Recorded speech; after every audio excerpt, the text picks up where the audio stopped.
नमस्कार, मैं कुलदीप भारद्वाज। नमस्कार इंडिया की आज रात की इस चर्चा के अंदर आप सभी का हार्दिक अभिनंदन करता हूं। कार्यक्रम के प्रारंभ में राष्ट्रपिता महात्मा गांधी, आज उनकी 152वीं जयंती वर्षगांठ, ठीक है, उसकी बहुत बहुत शुभकामनाएं, मंगल। बापू सदैव अमर थे, सदैव अमर रहेंगे। मैं फिर कह दूं स्पष्ट कार्यक्रम के शुरुआत में, गांधी बनने के लिए या गांधी को जानना जरूरी है, गांधी को पढ़ना जरूरी है। कुछ लोगों के सिर्फ गॉडसे का महिमा मंडन कर देने से गांधी कहीं कमजोर नहीं पड़ जाते। और उससे ज्यादा आपने देखा अमेरिका में अभी हमारे प्रधानमंत्री जी जब गए थे, आ ही गया ना गांधी जी का। और गांधी अगर नहीं, कह दीजिए ना प्रधानमंत्री जी से हटा दें, उनके नोटों में से भी हटा दीजिए उनकी तस्वीरें, सारी की सारी चीजें कर दें। आखिरकार कैसे हम हमारे भारत के प्रधानमंत्री नरेंद्र मोदी जी गए, राजघाट गए, वहां उन्होंने श्रद्धा सुमन अर्पित किए। और उसके अलावा लाल बहादुर शास्त्री जी जो भारत के दूसरे प्रधानमंत्री थे, स्वतंत्रता सेनानी, आज उनकी भी जन्म जयंती है, उनको भी कोटि कोटि नमन लाल बहादुर शास्त्री जी। हम बचपन में गाना गाया करते थे कि आज का दिन है बड़ा महान, आज के दिन दो फूल खुले हैं, जय जवान जय किसान। चलिए, दोनों महान आत्माओं को कोटि कोटि नमन। और बापू, आपको आपका मुकाबला करना तो स्वप्न में, कुछ मूर्ख लोग हैं जो कुछ भी लिखते रहे, लेकिन कभी कभी नजर आता है। इस बार मैंने देखा कि जानबूझकर कुछ लोग बड़ी चतुराई से, बहुत चतुराई से शब्दों का प्रयोग कर रहे हैं। एक भारतीय जनता पार्टी की दिल्ली की नेत्री, उनका एक संदेश था, उस संदेश के अंदर कुछ, हालांकि ठीक है, उन्होंने श्री लाल बहादुर शास्त्री जी की जयंती और गांधी जयंती, फर्क देखिएगा। और पहले, हालांकि उससे कोई छोटा बड़ा नहीं हो जाता, दोनों महान है, लेकिन अगर उम्र के अनुसार भी देखें, बाकी चीजों में भी देखें, तो बेहतर होता महात्मा गांधी जी का नाम पहले और लाल बहादुर शास्त्री जी का। पर चलिए, उन्होंने जो किया कोई दिक्कत, लेकिन वहां जी लगाया हुआ है लाल बहादुर शास्त्री जी के साथ, गांधी जी के साथ गांधी के साथ जी नहीं लगाया। और जब उनसे पूछा तो उनका जवाब भी अजीबोगरीब था कि नोट पर छप जाने से कोई महान नहीं बन जाता। हालांकि बाद में फिर उन्होंने अपने जो शब्द हैं वो डिलीट कर दिए, आदि आदि। तो ये देखिए, पतली गली से ये चीजें जो परोसी जा रही हैं, आज ये अकल इससे आगे बढ़कर होगा। और ये सब भारतीय जनता पार्टी की नेत्री नेता हैं, इस पर कहीं ना कहीं कंट्रोल करना होगा नरेंद्र मोदी जी को, वरना हम इस देश को कहां ले जा रहे हैं आप समझ सकते हैं। और पीछे उनके मुंह पर तमाचा, जो लोग तालिबान के संदर्भ में कहते थे कि गांधी का चरखा जाकर ही वहां पर मुक्ति दिलाएगा, आदि आदि। हमारे राजदूत फिर क्यों मिले जाकर? आखिर वार्ता टेबल पर ही मिले ना। आखिर अगर कोई बात बढ़ी तो गांधी के चरखे से ही बढ़ी ना। खैर चलिए, और एक देखिए, और एक श्री नाथूराम गौडसे। इन लोगों को मैं तो कहता हूं, हालांकि अब क्या कहूं, अब शर्म भी नहीं आती, क्योंकि ये लोग उस मिट्टी के इन्हें पका दिया गया है। मैं सबके लिए नहीं कह रहा हूं, लेकिन फिर भी कुछ लोग हैं। और अब मैं अगर संगठन का नाम ले दूं, मैं कह दूं ये आरएसएस के पदाधिकारी हैं, जिनका मैं ट्वीट का कुछ अंश पढ़ने का प्रयास करूंगा, तो आप समझ सकते हैं किस प्रकार की मानसिकता परोसी जा रही है हम लोगों के अंदर। एक प्रकार का, जिसको कह देते ना वह जिहाद, ये भी एक प्रकार का जिहाद है, जो धीरे धीरे एक मीठा जो है, जो हम लोगों के अंदर घुसाया जा रहा है। आने वाली पीढ़ी को क्या देकर जा रहे हैं इन लोगों को? दिक्कत तो ऊपर से जब ये ट्वीट बनाकर भेजे जाते हैं, और ये लोग तो डिस्ट्रीब्यूटर हैं, प्रोड्यूसर कोई और है।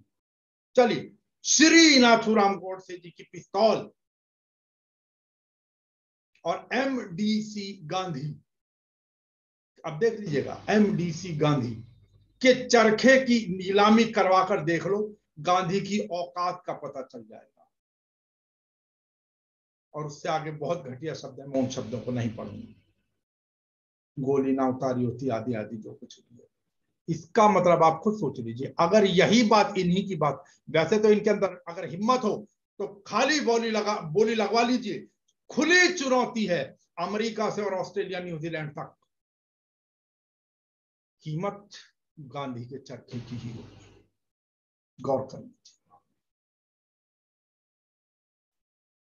आप जिस नाथुराम की बात कर रहे हैं, उस नाथुराम की पिस्तौल की, जिसको कहते हैं ना जमानत भी जब्त ना हो जाता, खुली चुनौती है साहब। महात्मा गांधी को आप विसार दें, इसीलिए महात्मा गांधी का पाठ वहां पर पढ़ाया गया था अमेरिका में। अभी जब गए थे प्रधानमंत्री, पूछिए प्रधानमंत्री जी से क्या वो सम्मान करते हैं, नहीं करते हैं, वो बता देंगे आप। चले, कोई बात नहीं। अब कहते हैं बापू तेरे देश में, बापू तो ऐसे लोगों को भी माफ ही करते आए थे, इन जैसे लोगों को। खैर, एक बार फिर से कोटि कोटि नमन राष्ट्रपिता महात्मा गांधी जी की जयंती को, और लाल बहादुर शास्त्री जी को भी कोटि कोटि नमन करता हूं मैं इसमें। और इसमें यह भी बता दूंगा, आज वहां पर राहुल गांधी भी, सोनिया गांधी भी पहुंचे, राहुल गांधी भी आप वहां पहुंचे, राजघाट पहुंचे। देखिए,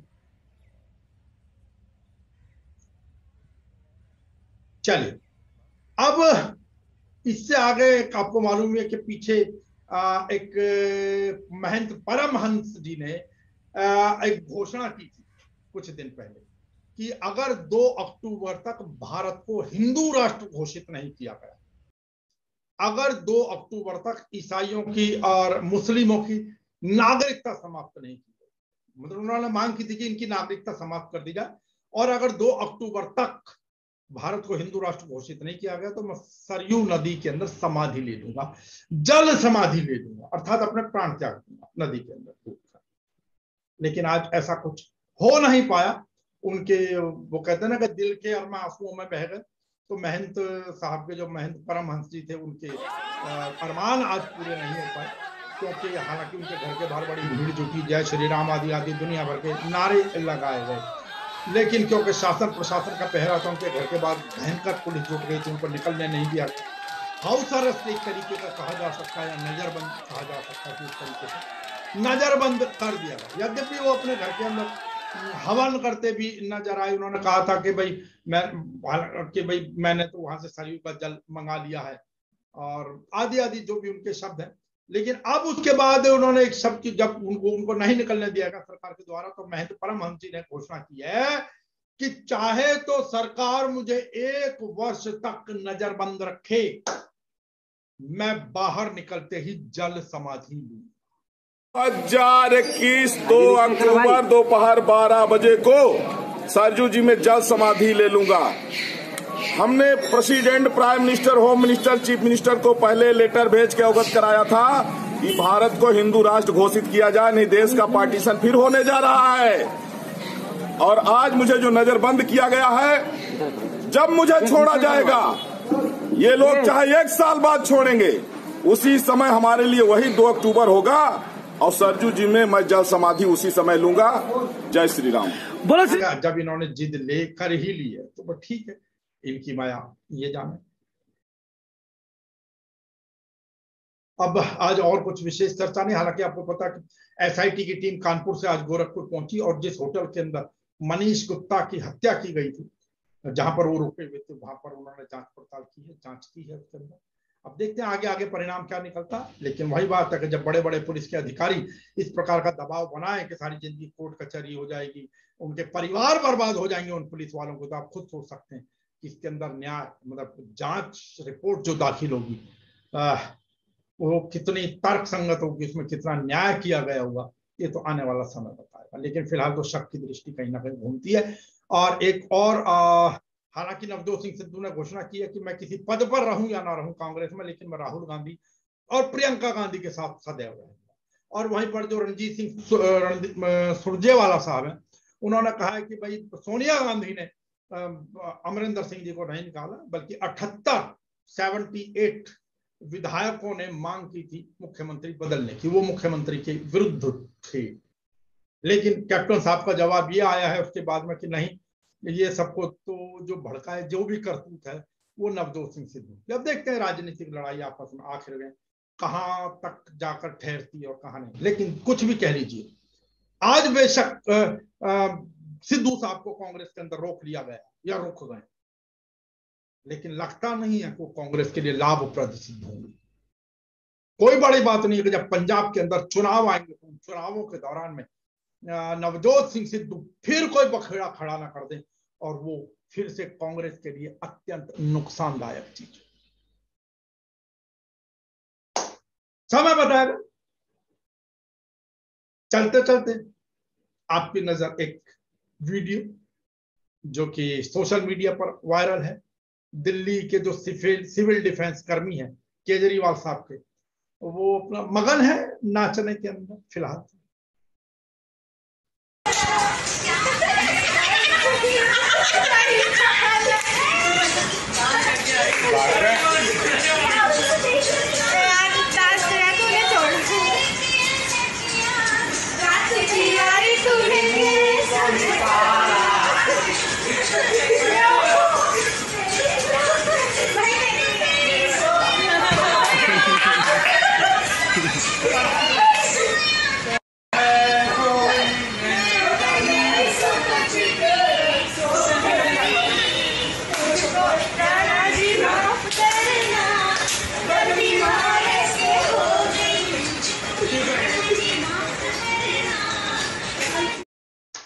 और अब बाहर निकले तो मास्क लगाकर निकले।